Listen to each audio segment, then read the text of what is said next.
Today we're talking about the assumptions we make about Brønsted-Lowry acids and bases. We're doing this so we can understand how acid-base reactions occur, and our success criteria is being able to differentiate between equilibrium and quantitative acid-base reactions. So some assumptions that we make about our table. We assume that any acid stronger than hydronium, mostly the 6 strong acids, immediately react with water in order to form hydronium ions. So when that happens, that's why we actually write out a hydronium ion if we have a hydrochloric acid or a sulfuric acid or a nitric acid, because those produce hydronium equal to their initial concentration when mixed with water. We also assume that any base stronger than hydroxide, like an aqueous oxide ion, will immediately react with water to form hydroxide ions. So there are actually stronger acids and bases than hydronium and hydroxide out there, but they're considered strong acids or bases because they basically react to form hydronium and hydroxide right away. And most of those we have not included on our table, but they are out there and they do exist. No entity that is a conjugate base can act as a base, though, if it is weaker than water. So on the acid-base table, you'll see that there's like the conjugate bases for your 6 strong acids. So things like the chloride ion, the bromide ion, the nitrate ion, the hydrogen sulfate ion. Technically, these are bases because they are the conjugate base to an acid. However, because they're the conjugate bases to the strong acid, they never actually act as bases.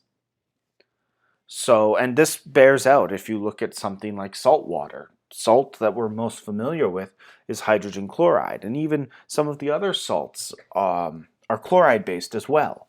We know a saltwater solution is neutral, but it contains the chloride ion, which is a conjugate base. How can that be? Well, the chloride ion never acts as a base.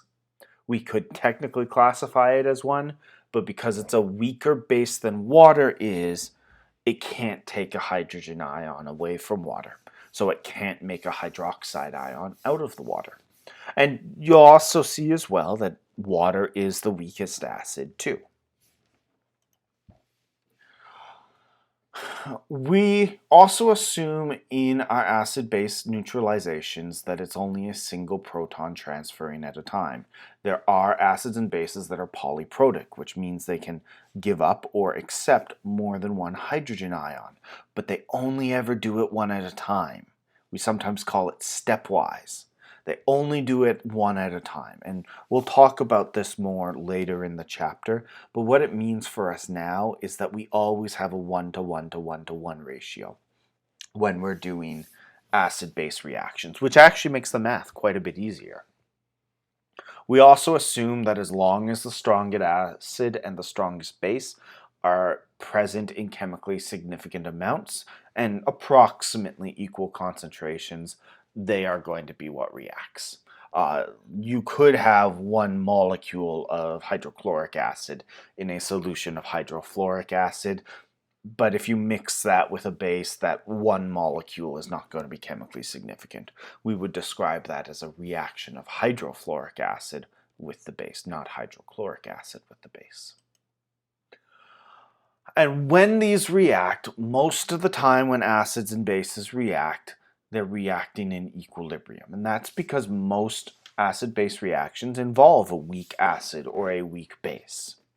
If you have a strong acid and a strong base, you need both of them. So really, if you have the hydronium ion and the hydroxide ion reacting, that is a quantitative reaction.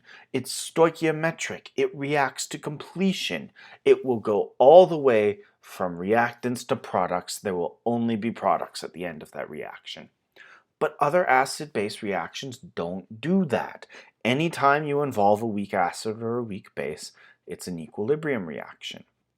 Because of that nice 1-to-1-to-1-to-1 ratio that we get, if the reactants are favored in a reaction, more than 50% of the chemicals involved in the reaction will be reactants. So we say the reactants are favored and the reaction occurs less than 50% because you still have more than 50% of the reactants left. So less than 50% of them must have reacted. But if the products are favored, we say that more than 50% of the reaction took place. So sometimes we label these with less than 50% or more than 50% using the more than or less than signs from math. We can also describe those equilibrium reactions in terms of Kc. We can say that if the products are favored, if the reaction is greater than 50%, Kc will be greater than 1. And if the reactants are favored, the reaction's less than 50%, Kc will be less than 1.